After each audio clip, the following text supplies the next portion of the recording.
Hey everyone, welcome back to my channel EduVibe. In today's lesson, we're doing the next topic of the Unit D, which is last unit of grade 11 chemistry. We are doing the net ionic equations, which is connected to a topic which we're doing the previous one, which is the chemical reaction equations. We're also doing the chemical reactions in this, but in the ionic thing. What is ionic? We discussed that today. So net ionic thing, that thing which when we do the reaction, in the reaction which we have a compound and we put that in the ionic thing. We separate the ions of this. We doing the cation and anion thing of that. For example, we have NaNO2SO4. We split that thing. But we do the ionic thing, which is Na plus, because we know that Na has a plus thing, which is Na plus, and SO4 has two negative thing. This is called the ionic. After that, we made the net ionic equation. So there are three steps to follow to make the net ionic one. What are those steps? These are the first. These are the steps. Yeah, we do net ionic generally with the double replacement. That's why I'm telling in the previous lesson that the double replacement is very important. So we have the double replacement reaction over there. So in double replacement, which is this one, we have a silver nitrate with the sodium chromate. We will make a silver chromate with the sodium nitrate. You know how can we make? We do the replacement thing. We do a double replacement thing. After that, we have these four things. Now we split that things. We made their ionic equation, which is not basic ionic equation. We just split the things into like a cation and anion. We split the compounds. So we have Ag and 2AgNO3, which will make 2Ag plus because Ag has positive charge and this has a NO3 negative.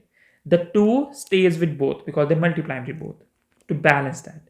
Then again plus, we have Na2 and CrO4. So we have Na plus, which is 2, with CrO2 4, 2 negative. Then over there we have Ag2CrO4. Again, this stays the same because why this stays the same? Because this not have anything. We can't like let's split things into that thing. So this stays the same. This is a solid. Always the things which are in aqueous can be doing like this. We can do like this. We can't do with the solids, liquids, or gases. That's why this stays the same. So this is solid. So this is very important to check the solubility table for these types. That if there is a solid or the liquid or the aqueous. Then we have NaNO3, which is aqueous again. So we have Na plus and NO3. We put in the cation and anion. After that, we have an arrow in this. In the products and reactants, which things are similar, we cut that things and we put only that things in the final net ionic equation, which are not common in both. So in this type, in the first one, we have a Ag plus over there and we don't have Ag plus. So we write it as like this. We have Ag plus aqueous as a product in as a reactor in our final net ionic equation. Next, this NO3, we have two NO3 over there, so it cuts out. This is called the spectre ions, so it cuts out. Then we have Na plus, again we have Na plus.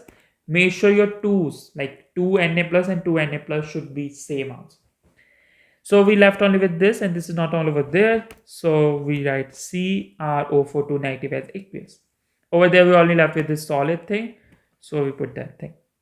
When we're doing that both thing, you will get this. Yeah, you will get this. So this thing is called the net ionic equation. The first equation we called as the non-ionic. The second one we called as the total ionic equation, and the last one we call the net ionic equation, which we're doing today. So these three steps have to follow to lead into the last one. First we have what are the net ionic equations? They are the types. So first thing we do with the non-ionic equation, where we only shows the reactants and products as they have a interacting compounds that had not deassociated or ionized in solution, which is this one, the simple one. Then we have an ionic equation, or we have to say the total ionic equation. High solubility ionic compound deassociate into the ions. Strong acids ionize into the ions. The second step we done. Then we have a net ionic equation, final equation. Only the actual chemical change that occurs lies on that. The spectre ions which are cut remains unchanged and appear identical on both sides of equation. So they are eliminated from the chemical reaction equation. What I tell you over there, they just write over there, and we get the net ionic equation. So let's take to the some examples of this, that how can actually doing the things with that. So we have to write the non-ionic, ionic, and the net ionic equation for the reaction of the aqueous barium chloride with the aqueous sodium sulfate. We have to identify the spectre ions. So we have a barium chloride, which is basically the Ba2 plus and Cl negative, which is BaCl2 aqueous. Plus we have an aqueous sodium sulfate, which is Na plus and SO4 2 negative. So it goes to Na2 SO4 aqueous. We're doing the double replacement. So it goes BaSO4 solid plus 2 NaCl aqueous. So I balance this thing. So only balances add to this thing. So this is your non-ionic. Now you have to make the ionic one. When we the things which the compounds which are aqueous, you have to doing the ions things in this. So BaCl2 aqueous. So it's goes to Ba2 plus aqueous. Then we have a 2Cl negative. That 2 goes over there. Aqueous plus. This is also 2 over there. So 2 Na plus aqueous plus SO4 2 negative aqueous. We will get, this is solid, so it goes over there, same, plus 2 Na plus aqueous plus 2 Cl negative aqueous. Now at the end, we have to identify the spectre ion and write the net ionic equation. So in this, Ba2 plus is not over there, so this stays same. Then 2 Cl negative is over there, so it cuts out. 2 Na plus is over there, so it cuts out. So we'll have to only 3 things. We have Ba2 plus aqueous plus SO4 2 negative aqueous, which goes to BaSO4 solid. And this is your whole net ionic equation, the final one. So these are your spectre ions, and if they mention that you have to write the spectre ions individually, so you can write after that. So that's all you have to do in the net ion equations. Just you have to know about the double replacement thing, double replacement equations, that how can we do that, which is very important, and doing that thing, and you get the full marks when you do show all this work. Make sure you identify those spectre ions. Done.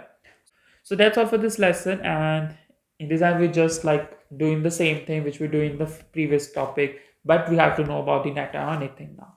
So in next topic we start with the stoichiometries. So we are doing some few lessons with the stoichiometries. We do the gas, solution, we have a gravimetry. So these all are very important lessons. We do some formulas, same formulas we done in the previous 3 chapters. So that's all for this lesson. Let me try to work learn but not harder. Please like, share, and subscribe to my channel. If any questions, let me know in the comment section. See you in the next lesson. Till then, with EduVibe.